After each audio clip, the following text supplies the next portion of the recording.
fii di président Adama Barrow bu Gambie, Mohamed Ould Cheikh El Ghazouani bu Mauritanie ak Umaro Sissoko Embalo de Guinée-Bissau. maa ngi nuyu tamit vice-président bu Nigéria fi teewal président Ahmed Bola Tinubu ak bépp kilifa bu fi teew ak ndaw ñëpp.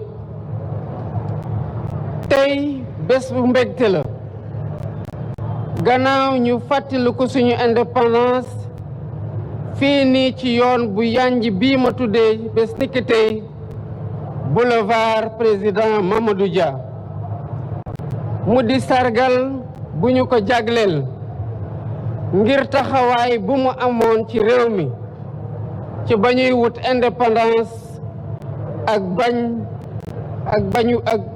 ak bañu moomee suñu bopp.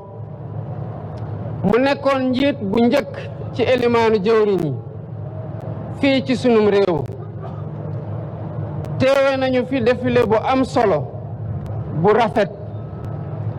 soldaar si ànd ak xarañte bu wér ak ndaw yi ci l'école yi ak jigéen yi ak mag ñi lépp di wone booloo bi am sunu réew di liggéeyu ñoom maam mu war ñoo jaral ñu xar suñu tànku tubéy ngir mu sax fi rawatina jamono tey bii nga xam ne àdduna dafa jaxasoo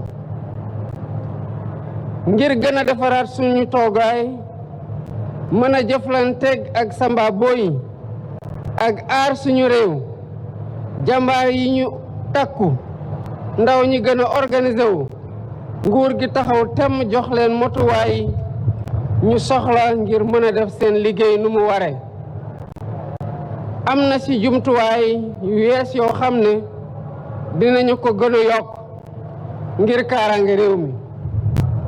maa ngi jaajëfal ministère des forces armées ak njiitu armée bi bu gendarmerie bi ak autorité force de défense ak de sécurité yëpp ci défilé bu mucc ayib bii nga xamante ne moom la ñu jagleel tey gii.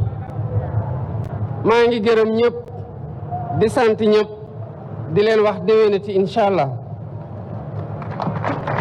Voilà donc félicitations tout le monde. Excellence, donc mes devoirs au président.